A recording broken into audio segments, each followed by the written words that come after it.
slow that down without going like, well, because that's what we tend to do. Someone gives you an objection, you're like, well, if you do this, well, I can do that. Stay curious. Because sales is sales, regardless of what industry you're on, so right? Instead of being always be closing, I kind of switched it to always be curious. Wow, yeah. the transactional versus the one that actually wants to build long-lasting relationships. You want to operate with this concept of like your value should always exceed the price that someone's paying. Right. Welcome to another episode of the Transform Podcast. If you're new to the show, just remember that we're here to bring you actionable steps and good information on how to transform your health, wealth, and relationships, leading to you transforming your life. If you're looking for information like that, please subscribe. Hey, today I'm super excited to be here. A virtual friend that actually turns real friend today in the real world. Carlos Garcia. He's been in the sales industry and banking for about over 20 years. Yeah, I think so. Yeah. So now business owners doing sales coaching, and he's here to spill the beans and give us great information today about sales and coaching and all that good stuff about business. Carlos, thanks for having me here, brother. Man. Thank you so much for being here. I love everything you're doing with the, creating content to help educate business owners and those who want to learn more about, those specific areas that are important about building health and wealth, and it's crucial in today's world. Appreciate it, man. It means the world. Yeah. Thank you so much. So maybe I definitely missed a lot of the stuff you do in the introduction. So why don't you give me a little bit more? Let me know what you're doing currently. And yeah, sure. So I know that you and I, we met in some community involvement. We've been in the similar industry in banking, but I'm the founder of Exceed Sales, and I've been doing sales coaching pretty much all my career. I've been in anything sales and leadership, and mostly it's communication, right? So how do you level up your communication to be more intentional in terms of communicating what you want to build better relationships? Whether it's in leadership or it's in sales, we need to know exactly how to communicate what it is we want the other person to understand about, where we want to take a relationship. So if you're talking about sales or you're talking about leadership, and let's say in sales you want to try to bring a prospect to speak about a potential product or service, how do you build that rapport? How do you build interest? But how do you do it in a ethical fashion without being pushy or anything like that? So I really love this concept of influential and persuasive language, but from a place of curiosity and empathy. Really, really cool. You know what? That actually reminded me. I've been following Carlos for a while now, and I'm a big fan of his content. And you mentioned in one of your shorts the new ABCs of selling, right? Yeah, so very good. Conventional wisdom is like always be closing, right? ABC. Why don't you tell me, now that you gave me a little hint of what that is, why don't you share with me what that means to you? Sure. There's always been this idea of, when we're approaching a conversation, often there's a voice in our heads that kind of gets in the way of having clarity and focus and how to interact with the other person. And typically, if you ever had a bad experience in the past, sometimes there are these prejudgments that jump in and assumptions that jump in. So when that happens, it gets in the way of creating really, really good dialogue with others. Yeah. So I'll give you an example. If I ever called a potential customer in the past and they deny me, and maybe they were in a particular industry, the next lead that I try to call, I'm like, oh, these people, every lead in this industry will always feel this way. So we create these things that are called absolutes. And when we say every, always, never, whatever, we're limiting ourselves from creating opportunities.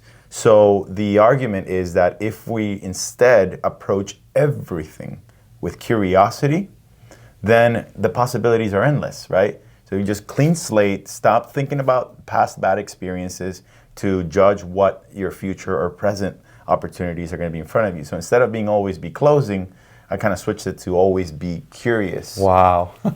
So if you stay curious long enough in every conversation, in every opportunity, in every challenge, in every obstacle that you have, then the possibilities are endless. Treat it as if like it's the first time you're ever approaching it. All those prejudgments, all those negative emotions go away, and that excitement and enthusiasm shows up to the other person, and so they feel more connected towards you. They feel like you really are coming in from a good place, rather than coming in judgy or coming in with a different energy, and people can feel that. So curiosity is definitely the fuel to great conversations and to great opportunities. Man, that's See, that's why I wanted to have this conversation with you, because it's like, this is relatable stuff, right? For anybody that's out there in sales and understands what, because sales is sales, regardless of what industry you're on, right?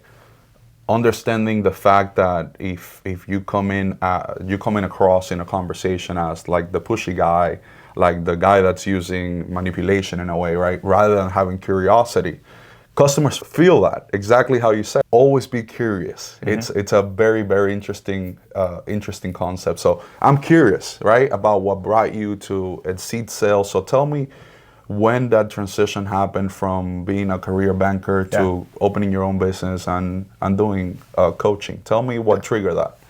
Yeah, I've always been passionate about helping people. I always found I think my calling has always been, to be able to take in everything that I've learned that has helped me personally in my journey of being able to overcome these very difficult obstacles of achieving these very challenging types of tasks or goals. And I feel like a lot of people are they're not equipped. They're under-resourced, right? And I've noticed that when I help someone do that, it makes me feel good. So that was my biggest passion. So most of my career in the bank, after I've mastered the skill myself, I've been able to model it. I usually have found myself always mentoring or teaching people, and I find a lot of joy in doing it.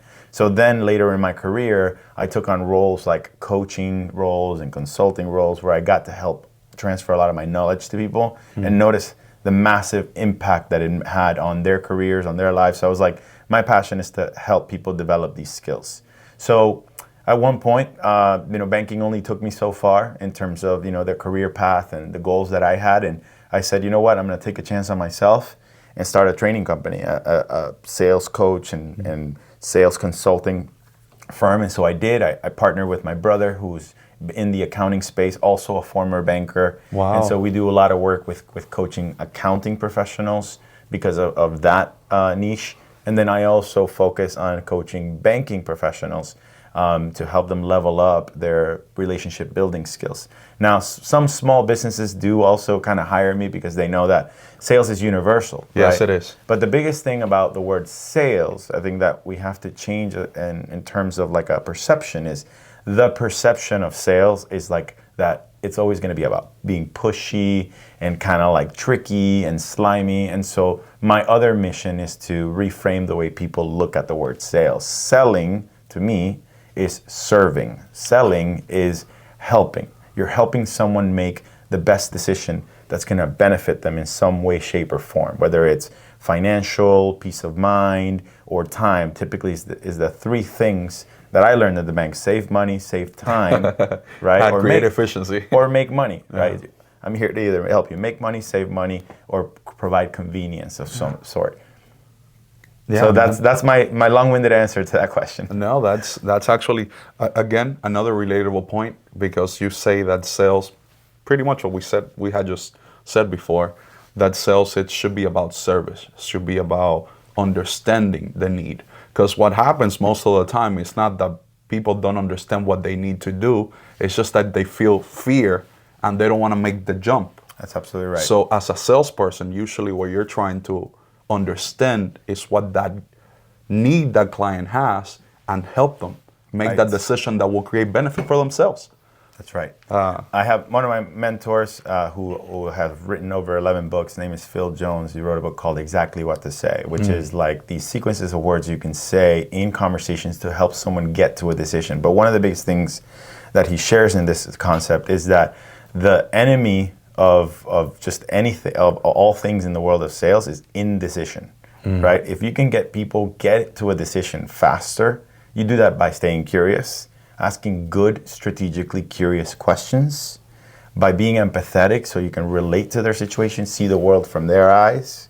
So that way when you're making recommendations, you understand their reasons of why they would move towards making a decision. And then you do that and you help them have the courage to make the decision. And even if you get them to a no, that's okay.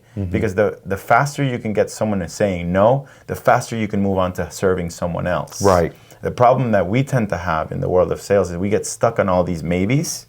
and we just like lean on it and we just dwell on it, and we're like, I got this big whale client, and you have it in your pipeline, and all you're waiting is for that big deal, and you lose track of all these other potential customers you can help. And this person just keeps you hanging and maybe ghosting you, and you do the 27th follow-up. But when that deal falls through, your pipeline is dry, and you're just like, oh my God. What do I do now? Right? Like everything stinks. You start getting desperate. You start beating yourself up. So I think if we stay on that mindset of let's do high quality levels of activity, let's have high quantity of quality conversations, and through there start measuring the impact by helping people get faster to a decision. Hopefully we get a lot more yeses, but get people out of maybe. That should be our number one goal. But we do that by having good conversations, asking great questions, having a good follow-up process, all of those things. So tell me about that. I want to learn more about it. How do we get somebody to a no? And you said having great conversations, just asking good questions, but are you using a script? Is it different with everybody? What are some of the key questions you would ask a prospect to make sure you could, it sounds like you're just trying to qualify your prospect, right? Yeah. Qualify them whether there will be a potential buyer, not a maybe, or not, so that you could, respect their time. You got to be conscious about what you're trying to accomplish also, so you're not wasting anybody's time, and you could go on and fulfill, the need of other people. So how could you qualify a client or a prospect very quickly into the sense of like, this will buy or would not buy? Yeah, I think you have to read the conversation, and it starts, I think the biggest skill in sales, in my personal opinion, because we have two of those versus the one thing that we have is to listen. Okay. Yeah. Right? We have double the power of this, we have only one power of that.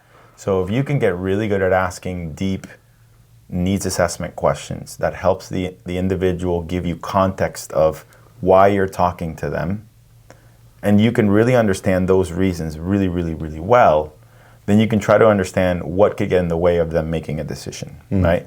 So think about what would be some really good questions you can come up with to understand that up front, and try to go deep and deep and deep. So there are three questions that I really love. One of an author of a book, several books, and a really great thought leader. His name is Jonathan Stark. He has three really great questions where you get the prospect to self-qualify. It's kind of weird, right? But so you can start with, so why this? Why now? And why me? So those are really good questions you can ask to help identify, is this the time to do it? Is this the right product or service to that would fit the need? And then, am I the person who's qualified to do it, right? So if I were to say, Alejandro, I'm curious, why did you choose me to be part of this podcast? Very interesting. What would you say? Well, I told you before the camera, but it was because I wanted to get proximity to you, because the stuff you're doing, it's relevant to me, relevant to my audience, and I wanted them to have the information to transform, their sales skills. Awesome. Yeah. And why do you feel like now is the right time? Why not last month, or why not 6 months from now? Because, in all honesty, it's because I've been following your content, but I never had the courage to just reach out and say, hey, would you like to be here? That's in all honesty. Awesome, man. That's great. And why do you think this topic is relevant for the audience? Well, first, it's relatable to me. Second, almost my entire audience are either business owners or other professionals that do sales. And I think it will be an incredible skill for them to develop as they scale their business, or they scale their skills, to be able to maximize the impact they have helping other people. Yeah, so that's pretty easy to do, right? Yeah. I just asked you the three questions. You were able to openly just kind of share it, but it's kind of cool when we role play it. You kind of see it in life, and that's what it is. So think about, if you're going to use a banking service. Hey, I'm curious, why Synovus, right? And then they might say, well, I noticed an advertisement for blank, blank, and blank, or you helped another customer before, and hey, just out of curiosity, why, what made you want to work with me? Well, I saw you on the podcast, and, you seem very friendly, and, I saw you on LinkedIn. I see that you've been in the community. They're self-qualifying as to why they should work with you, which accelerates speed of decision, right? It's a really cool trick. Very interesting. Right? And then, why now? well, I was with a bank before and, they treated me really bad and I'm just sick of, the lack of customer service, whatever the reasons are, but you're now solidifying why they should work with you. So when you go into the, all right, so what is it that you'd like to accomplish? Well, I'm trying to get a business loan and blank, blank, and blank, whatever. But they're in their mind already motivated to move forward with you. So just crafting really strategic, good questions helps accelerate speed of decision. Now, those are 3 examples. I can give you 100 other different ones. It all depends on the type of customer you're working on. One of the main key points to having a really solid conversation is doing the work before the work, which is pre-planning, right? It's like studying the industry, studying the individual, understand what led the both of you to speak about the need that the product and be able to then custom create those questions so that they feel like you did your research, and that elevates your credibility, right? Which makes them feel like, oh yeah, this person knows what they're doing, and if they're going to shop around with someone else, they see how much work you put into wanting to make that experience impactful, and those are all the factors that make someone move towards a yes. And if you get them towards that messy space, which is, let me think about it. The objections, the dreaded objections. Let me talk to my partner, whatever those typical things are, or I think your rate's too high, or whatever that is, your fees are too high, this, that, and the other. Then it's like, how do you pause, right? How do you slow that down without going like, well, because that's what we tend to do. Someone gives you an objection, you're like, well, if you do this, well, I can do that. Stay curious. And you could just ask something like, hey, just out of curiosity, what makes you say that? Or, hey, before you make up your mind, how open-minded would you be to this? Or would it be helpful if that? And so these are some key phrases that actually speak to the subconscious, because what you're doing is you're influencing someone towards just arriving at a decision. Right. You're eliminating that fear, because people actually do things for 2 reasons. Either out of fear, people act out of being scared, the FOMO effect, or out of maybe like a positive, like it typically is love, or something that just moves them inside, like something that is meaningful to them. They're right. Emotional decisions. Most decisions are made based out of an emotion. So if they feel trust towards you, they feel like there's no risk, right? If I spend this money, will I get my return? If I give you my bank account, will it be safe, right? If you give me this loan, will I get the best deal? So we want to help answer all those uncertainties, but we do that by asking really good questions. Very, very cool. Man, I could relate to this. Like we could talk about this forever. Really, really interesting, by the way. Tell me, so how do you know exactly what to say? How could somebody learn, the word tracks, the good questions, to personalize those questions to the industry you're trying to target? Tell me more about that. So first of all, it's a never-ending practice. Right. You want to get on a mindset that, I'll ask you a question before I give you the answer. It's kind of a trick question. Sure. But it's a fun, deep thing to think about is, what do you call the biggest room in the world? The biggest room in the world?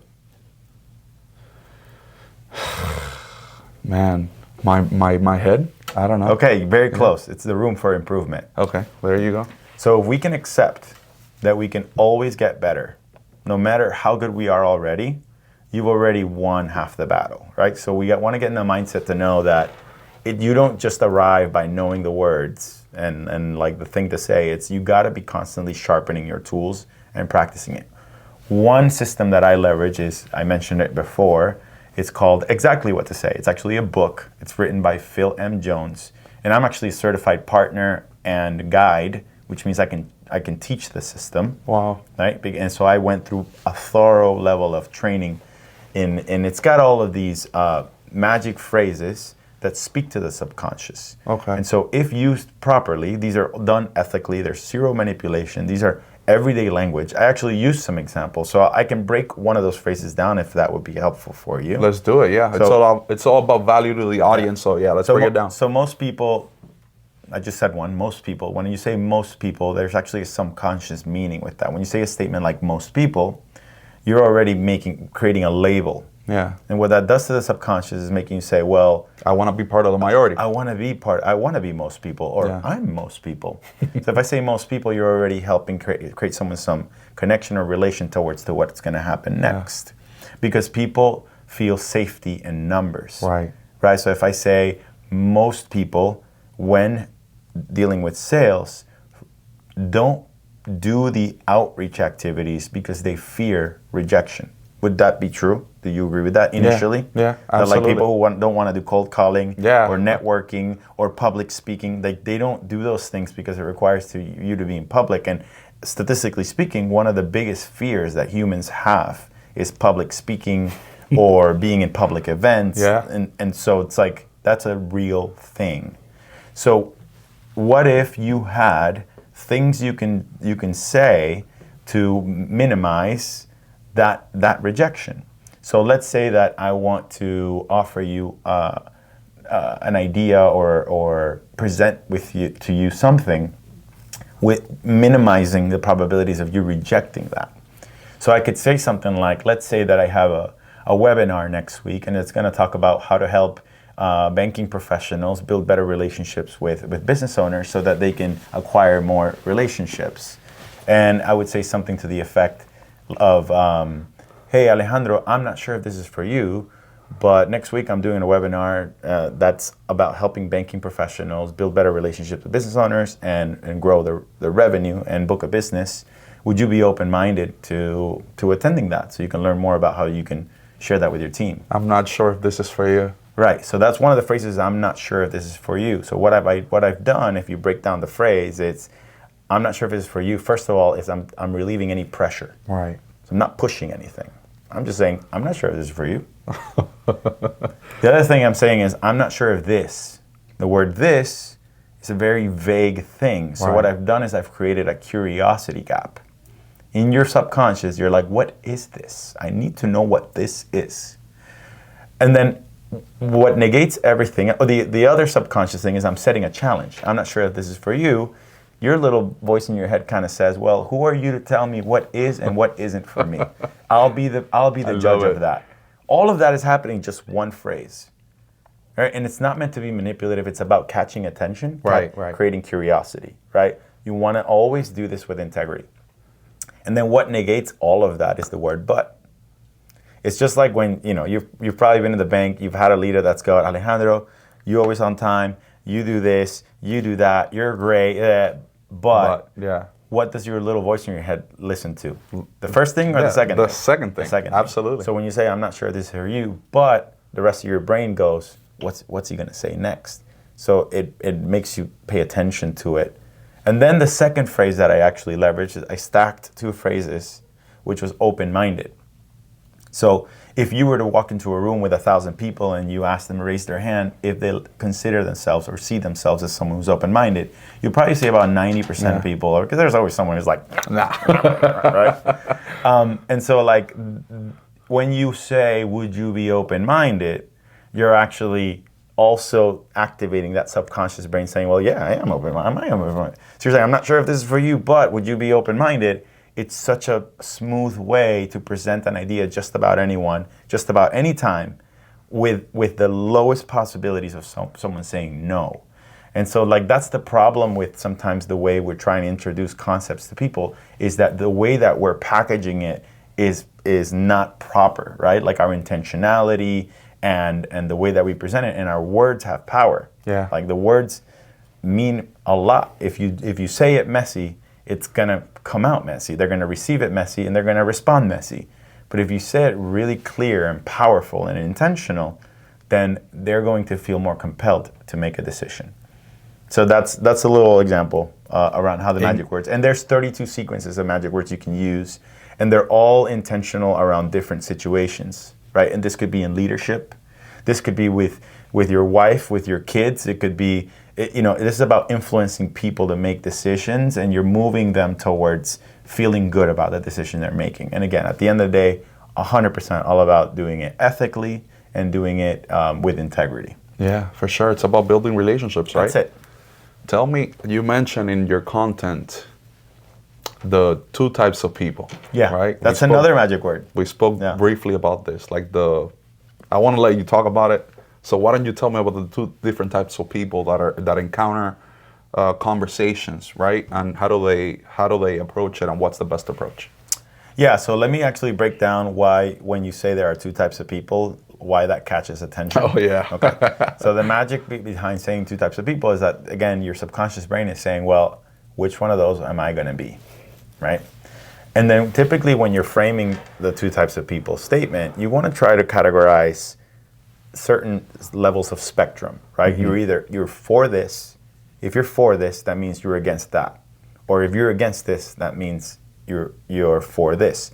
So you want to try to package it in a way where you're helping someone feel comfortable about the message of where you want them to self-categorize. If they self-categorize against it, then that might not be the kind of person you want to work with. Right. And if they categorize themselves as for it, then you're helping them lean in towards, oh, this person gets me, right? So if you're thinking about like a banking client, right? Like there are two types of people that have a banking relationship. How would you categorize those two types of people? Oof! Don't get me in trouble. There are two types of small business owners that one, there's one that values long-term relationships, and then there's the rate shoppers. They want everything free. They expect they're entitled. They're this, then that. And the kind of business owners we want to really build relationships with are the ones that value, someone who's willing to be there when they need something, someone who's every step of the way of their business life cycle, right? So if you are able to craft a really good description of which one's which, you're not discounting or insulting the other one. You're just saying these are not the type of business owners we want. Right. If you're not prepared, if you don't have your documents straight, if all you care is about the short-term stuff, then maybe we're not for you. Yeah, right? the transactional versus the one that actually wants to build long-lasting relationships, so that not only you could serve them, but serve the people they know, their family. That's right. Right? That's right. And so by building that statement, you're just helping someone self-categorize, where do I belong in? And when you're talking in the world of sales conversation, you can help someone get to a decision by saying, well, in my experience, there's two types of customers that I've dealt with or worked with in the past. There's this, and it's probably the one that you want them to choose. And then there's that, which is the way they don't want. But it helps them put themselves in one of those categories and say, no, I'm this. And it helps them get to a decision. Because at the end of the day, we're getting people out of indecision. Right. We're getting them out of maybe. And we're going to get them into a yes or get them into a no faster so that we can move faster in helping people. And so when you ask me that, in the world of sales, there are two types of people, at least what I see in LinkedIn and online email and all that stuff. There's that quick pitch, like the spray and pray. I'm just going to create a template and just like, hello, insert name and blah, blah, blah, blah. And like those people have high volume activity, but really low conversion. And those people exist and good for them. The problem with that is that it's not personal. Like you're not really trying to make it a unique, authentic relationship. But then there's the other one, who's the one who wants to build a relationship, who is thoughtful about the message that they're going to send, who is thoughtful about building authority, which is what you're doing here on this podcast, so that when you do reach out to someone, your authority in their inbox makes it seem like, oh yeah, that's the guy that does podcasts. I am going to open that message because I like this is an authentic person, right? Because they've consumed your content. So building authority is huge, so that when you send a message, the person's actually more inclined to open to actually read the message and maybe even respond to it, so that then you can build the next sequence of relationship building with them. It's like it takes me back, because it takes me to think about some of the stuff that I've done that sometimes maybe are not even intentional, but lead to the results you're describing. That's right. So obviously, a lot of people have an issue with the idea that selling is just understanding someone else, meaning creating a relationship with them, hopefully for the long term. Why do you think it's so hard for people to build meaningful, long-lasting relationships in sales? I feel like people who step into a sales role sometimes are motivated by different things. And so typically, if you're in a sales environment where there's a commission and you're dependent on like closing this deal, indicates whether I'm going to pay my mortgage or not. Oh, I see. Or that motivation is different, right? So when you're motivated by money and not the long term, you tend to try to take shortcuts so you can make more money. Sometimes it's greed, right? Like I want to make more money, so I'm going to close more deals so that I can have a better lifestyle, this and that. So I think the motivation is one of those things that could be those who don't think long term, because there are two types of people in the world of sales, right? The ones who only care about the money that they can make and how many sales that they can get, and I don't want to like discount anyone in particular, but the way that movies used to portray sales, like if you think about Glengarry, Glen Ross, and like Boiler Room, and a lot of other movies, they have created a perception that sales is about deception, is about making money, it's about this crazy lifestyle, and it's not in service to the person you're helping. But the new way, I think, the right way to do it is you put the customer first, you put their needs first, and then the outcome is, the reward that you get is serving them, you get rewarded financially for doing that. So I think that's one factor that clouds someone's judgment in like prioritizing the relationship versus prioritizing themselves. Like people put themselves first as the priority. So their tactics or the way that they approach the conversation may be a little bit more, selfish. And so sometimes that puts ethical issues at play. And so I'm not all about that. I'm like, no, me neither, man. I am anti that. I'm all about the long-term game because your reputation is everything. Right. So you want to avoid that. The people who struggle with like being long-term focused that do want to do it right, it's more of a mindset thing. It's like how do you condition your mindset to like be nice to yourself, be kind to yourself. If you're starting, like a lot of imposter syndrome can kick in, right? You just got this new position. You don't feel like you deserve it. You don't feel like, how the hell did I get here? And like, am I qualified to do this job? And so being able to overcome that, I'm sure when you first started like a first job, like you had a lot of these like uncertainties, and like you worked your butt off, but you didn't see the results immediately. So then those doubts and uncertainties starts kicking in. So I would say just work a lot on your mindset and just believe in your work ethic, commit to the activities, the things you can control, your efforts, and then just be patient, because like anything, right? Like you look at Kobe, you look at Michael Jordan, you look at these athletes, these actors, these really, really successful, top performing human beings. It's like they are so obsessed with the process, regardless of where they are. They've always started as being a waiter or, at a car wash or working at McDonald's or what have you. But they always had that long-term vision in knowing that they were going to get to the end. So it just requires a lot of stamina. Yeah.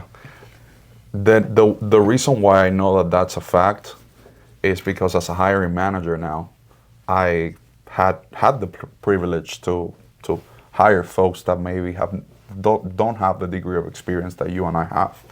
And sometimes they don't understand the indiscriminate amount of work it takes to be successful and to achieve these relationships, right? Everybody just wants to get there day one and just know every client in the branch, as an example, and like being able to close the couple $1 million deals. But it takes work, it takes consistency, it takes follow-up, it takes understanding whether this client will be qualified to do this deal with you or not, Yep. So, great point. Yeah.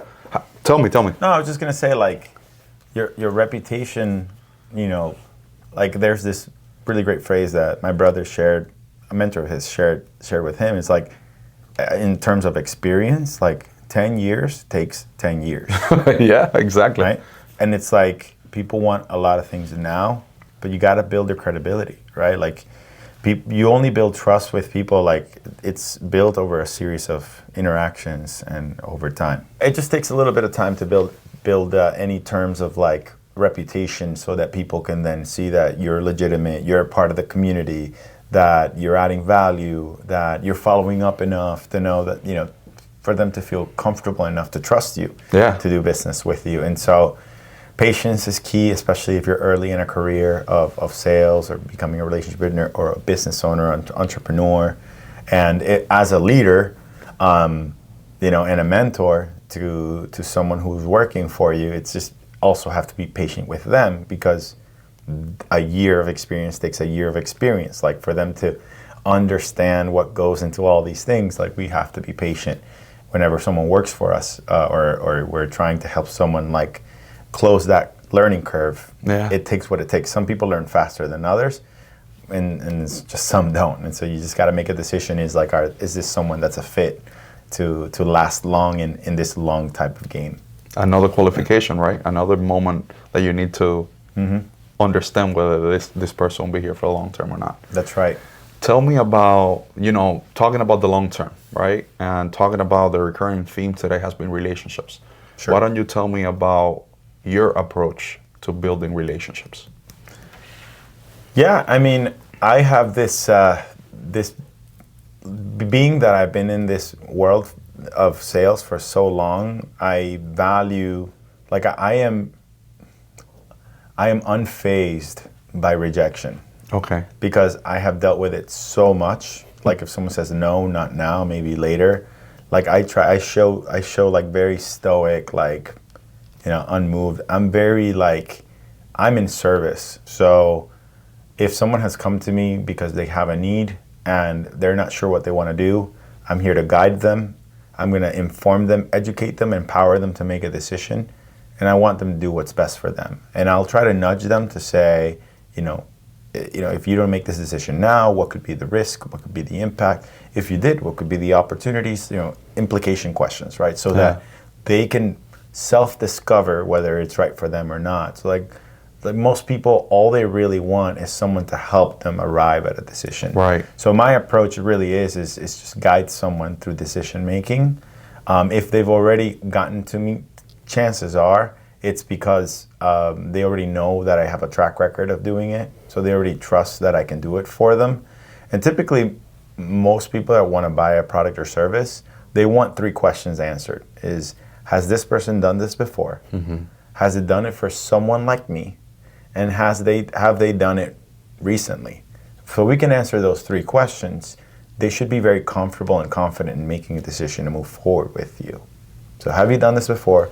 Have you done it for someone like me? And have you done it recently? But if you can't show them the answers to those 3 questions, whether it's through your Google reviews or it's through content, right, through testimonials, through maybe showing them a video of your process, or like marketing and content about stories about what happened from the beginning and the end and what was the outcome, then you won't be able to answer those questions. Maybe in the client interview of the sales conversation, you can ask questions that make them answer those 3 questions. But my approach is really long-term. I help someone make it. I have a lot of people usually give me this feedback where they're like, "You're very chill." Man, I gathered that here today. Like, you're super chill. Like at the end when I say, "So what do you want to do?" Or I go like, if you're ready to go, what happens next is this, and they're just like, "Hey, thanks." Like they feel very easy about like and typically what I get is, "You know what? I'm not ready now, but like I really want to work with you. Let's stay in touch. Can we like revisit this in a month?" I'm like, "Yeah, sure." And I just put a follow-up on my calendar for a month, and we talk about it again. Some deals has taken me 2 years, to close. Some deals take me 6 months to close. Some deals close when they close. So I'm very like, let it happen when it happens, kind of like spiritual type of thing. Have you ever heard of Rick Rubin? Sounds familiar. What? So he's like a famous music producer. He's not even a musician. He's got this long white beard, and he wrote this book, and he talks a lot about like just letting things be and like letting things come to you as they come. I'm like, I want to be the Rick Rubin of sales, man. He's just got such a cool thought process. And then there's another gentleman. His name is Daniel Priestley, and he's a just fantastic thought leader, and I've been really enjoying his content a lot. And he's written several books, but he talks about with or without you energy. It's like, I'm going to be successful with or without you. I hope it's with you if you want to come with me. But even if you say no, like, I'm not going to be affected by it because I've got other people to impact. And so that's my real approach. It's like with or without you energy. And then I also have this, I'm just happy to be here kind of thing, like just gratitude. Hey, I'm just super grateful that you invited me to this podcast today, right? Like regardless of what happens after. This is cool. I'm having a good time. Yeah, You're man. a good dude, you know? And so like, I think that energy is what builds trust, what makes people feel good. I agree. About wanting to move towards like doing things together. I definitely agree, because then it puts you at ease, right? Yeah. You're not pressured into doing anything. We're just having a conversation, That's it. right? We're getting to know each other. You're getting to know what I stand for, what I could do for you. Sure. Absolutely. And then you decide whether I'm a right fit for you or not. It's all about you know? trust. Yeah. So then that, if I heard you right, people are looking for two things. Some degree of social proof. Have you done this for someone else? Mm-hmm. Have you done it recently? Right? Yeah. And some degree of authority. Sure. Like, if you do this for me, are you gonna do it well? Right. Is there evidence that you've done it before? Like, is there evidence that I'm going to get the results that I want? Is there evidence that I'm going to feel safe and trusting you with the money that I'm going to give you, you know, or whatever that looks like? So, yeah, that's, again, at the end of the day, people are moved either by fear or love, or what makes their heart sing inside, right? And so we just want to make sure that we address that so that they feel good about the decision. Have you ever, like, try to make a really big decision, and then you either made the decision or didn't make the decision, but when you didn't, someone asks you, hey, so what ended up happening with the thing? You're like, oh, I didn't do it. It just didn't feel right. Right. It's a feeling. Because like, decisions are made based on emotion. So we just want to help someone feel good about the decision that they're making. And then the logic follows, right? Will I get the profit? Will it make sense for my employees? Will it make sense for my business? Will I feel safe? Right? But the feeling has to be the right thing. Like, you ever been in a car dealership and there's usually, a married couple that they walk in and it's one of the other is talking to the representative, but like before they say, let's do it, what do they do? Let's go for a test drive. Well, after that though, but you're in the office, in the finance room, and it's like, so what do you want to do? And what does the one couple do to the other? They go like this. Oh, yeah. What do you think? And the other person's like, that's the feeling, right? Like, do we both feel the same to say yes to this? Or if they go, that emotion is a hesitation. feeling, Yeah. right? So, like, it's a feeling at the end of the day. So if we can just tap into that in an authentic way, we can help people move towards feeling good about the decision. And that's the name of the game. Yes, it is. The name of the game, too, in actuality, it's nowadays is technology, right? Approaching people all over the world, it seems like, right? The world has never been more connected than now. And I asked you how you got to meet, Chris. So why don't you tell me about Chris Doe? Why don't you tell me how you guys got together, some of the work that you guys have done together, and how did you make that happen? Because I think it's highly valuable for anybody out there. Yeah, I mean, I have the privilege of calling him a friend now. And so Chris Doe, if you don't know him, he is the CEO of the future. He's a designer and creative thought leader. Yes. He's grown his authority and brand in YouTube and in the social media space, and he's just a wonderful human. So when I first left the bank, my brother has been a YouTube influencer for the last 10 years. And oh, wow. He's got like over 250,000 subscribers, but he's a very niche type of YouTube influencer. He's an accountant that only talks about QuickBooks. And if anyone here is a business owner that wanted to YouTube how to use QuickBooks, how to do bookkeeping, you probably see his name pop up. Give him a shout out. Yeah. Hector Garcia, CPA. Just follow him if you want anything around bookkeeping and QuickBooks. So he's built a tremendous amount of authority. So what happened is in navigating through the world, and he's really earned his thought leadership. He happened to stumble into like a Clubhouse. Remember Clubhouse is an app where like people jump in, kind of like LinkedIn audio. And during the pandemic, Clubhouse was like blowing up. It was only voice, right? Yeah, it was only voice. People were talking about crypto. People were talking about leadership, sales, technology, what have you. And so he happened just stumble into a room where Chris was talking to another author of a book. His name is Blair Enns, that talks about these ideas of like how to approach conversations value-based pricing, which is a concept that is used with professional services like attorneys, accounting, bookkeepers, so on and so forth. So it was interesting to Hector. He like really started liking them, and he started participating in, because you can just raise your hand, you participate. And so they met. He dug into like Chris has like an online coaching community. He jumped in the community. He built a relationship with Chris. Fast forward, Chris texts Hector, I'm going to be in Miami and I'm going to do an event. I'm going to speak at an event. I need a space so that I can do a small meeting with all the community people that are in my coaching community. So Hector calls me and he's like, hey man, this guy Chris, and I had already been consuming his content. He's doing this meeting. You want to just kind of like, get in there and just hang out. Wow. So I did, and I was just very respectful. And I started asking some questions, and curiosity again. Yeah, I stayed curious, and then like on the side, I met him, and I asked him like a very deep question, and he looked at me and he goes, "You ask really good questions. You should consider starting a podcast." Wow. And I was like, "Whoa!" Imagine this is like my first 6 months of going on my own, so I'm on this like journey of like entrepreneurship, a solo journey. And that felt like a lot because this is someone with high level of authority who gave me a compliment. Confirmation, yeah. And then I was like, I will. Like I was thinking about starting a podcast, but now that like motivated me more. I go, and when I do, I'd love to invite you as a guest. Wow. And he was like, I'll be there.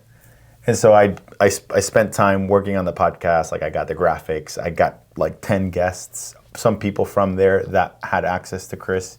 I interviewed them too, so that like when he would see like my invitation, he'd see social proof. Yeah. Oh, he interviewed this person who I happen to know, and he interviewed that person. So like little by little, I built my just me being on his radar. Then one of the things I did to honor him is he has a book, and so I read a passage from the book, and I made a YouTube series called The Summer of Dough. And so every day for 30 days, I read one passage and what it meant to me, like things about sales, mindset, marketing. And so I tagged him every day for 30 days. And he started realizing, oh, this guy's like really cool. He's like promoting me, and I think he appreciated that. And so eventually we just started chatting. I started participating in his content, and I commented it, again, through authenticity, because I really love his content. And one day when the time was right, I just kind of said, hey man, I know that we met a year ago and you said if I started a podcast, I already have like 13 episodes in. I'd love you to be this is my season finale. I'd love you to be the finale. Would you be open to that?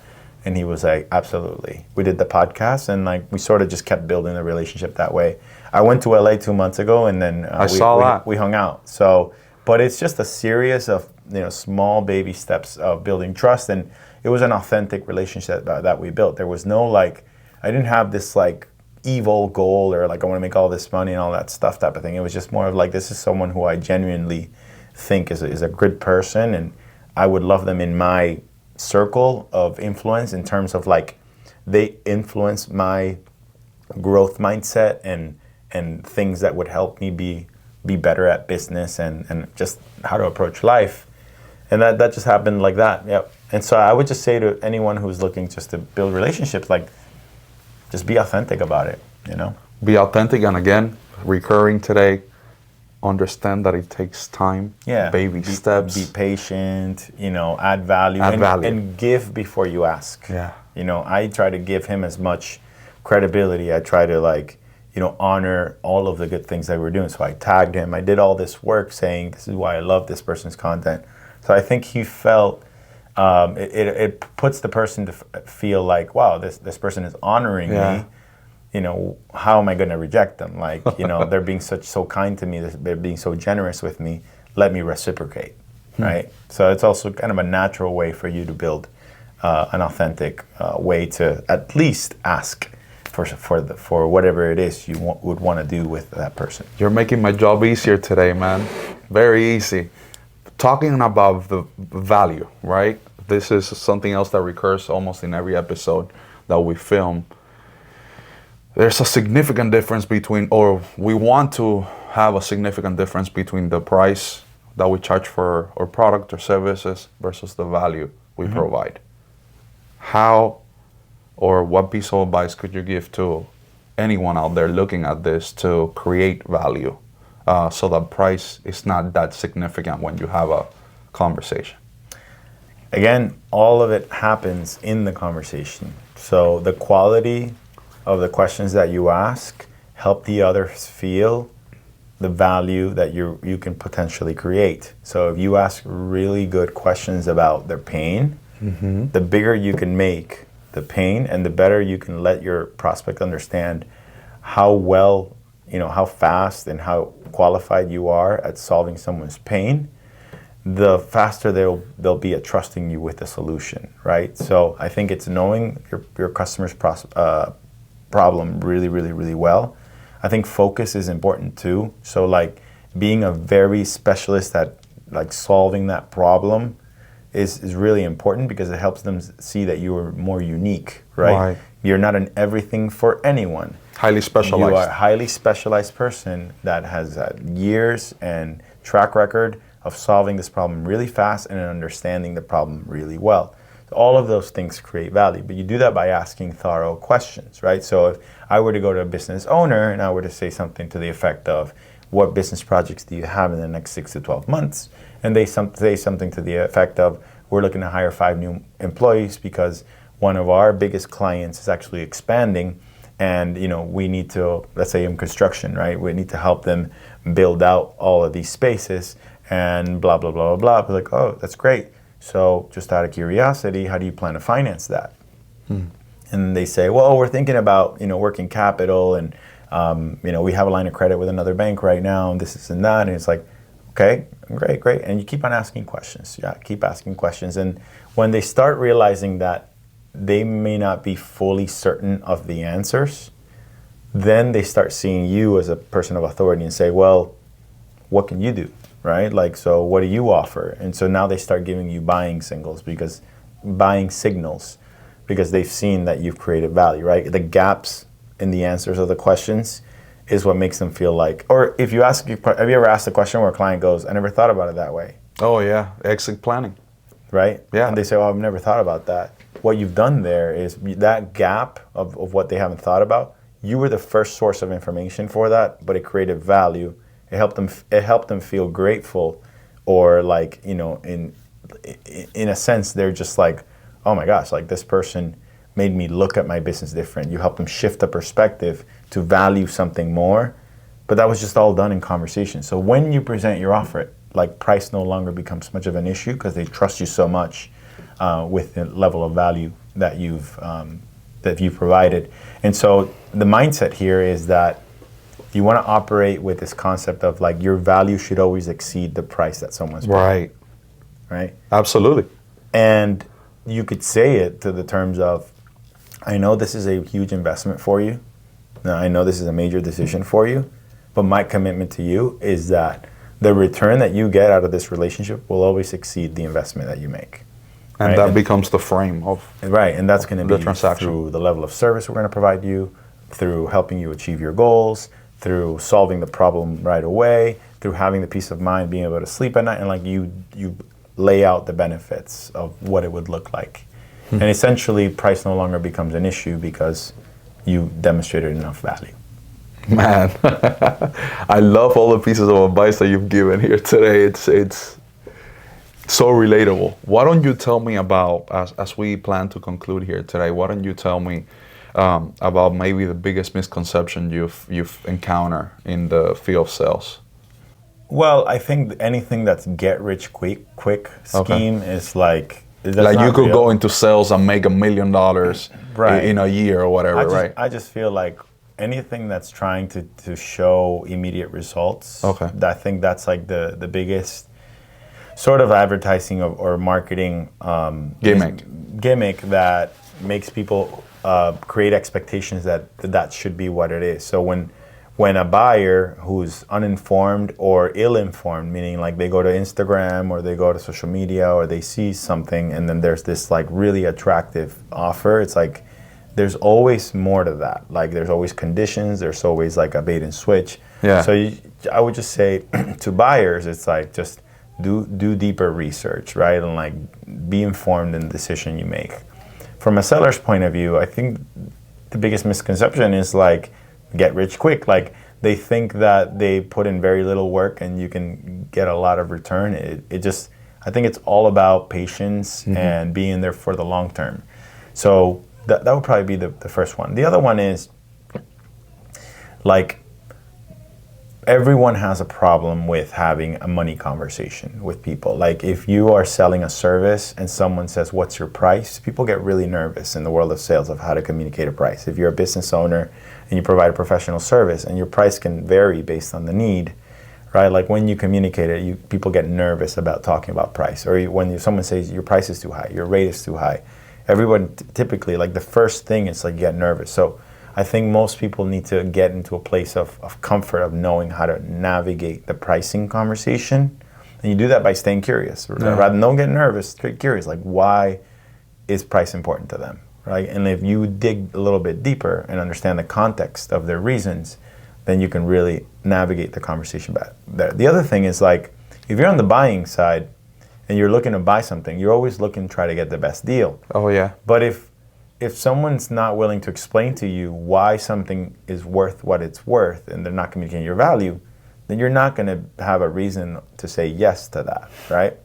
And so, like, it's a two-way street. Like, buyers can be convinced to buy something at the cost that it is if they're able to see the value of it. Value perception, just like you said, creating that massive gap between, this is the price that I asked for my service, but this is all the massive benefit. It's another word for value that you would get by just paying this fraction of the price. Coffee is coffee. You go to a gas station and you get 50 cents. You get coffee, it's 50 cents. But then you go to Starbucks and it's $7. Right. Why do people choose to go to Starbucks and not to a gas station? The value perception, the exclusivity, the barista, everything you build around the product. The experience, the feeling. Yeah. It goes back to feeling. So I think the misconception is, if you're not packaging it the right way, if you're not framing it the right way, you're always going to struggle to be able to get people to want to do business with you. Beautiful, man. Carlos, how do we find you? Yeah, I think the best place, your Instagram @exceed sales, just like that. That would be the best way. But you'll find me in LinkedIn. I'm on YouTube. I'll put all his links all over here, and I would highly recommend you guys to connect with him. Carlos is clearly an insightful guy in all these things sales. Definitely a great conversation today. I'm excited to see what the future holds for you, and I'm also excited to connect. I'm sure we're gonna have the ability to collaborate. I'm looking forward to it, as a matter of fact. And conversation today was highly insightful. And whatever you need, I'm here for you. And thanks, man. Same. For all of you guys, stay consistent, stay on the goal. Make sure that you understand that sales equates to helping other people. It's nothing more than that. Be of service, grow your authority, grow your influence, and eventually people will want to come to you, right? Thanks for having me, brother. Thank you, man. Thank you so much for being here today, and I'll see you guys in the next time. Take care.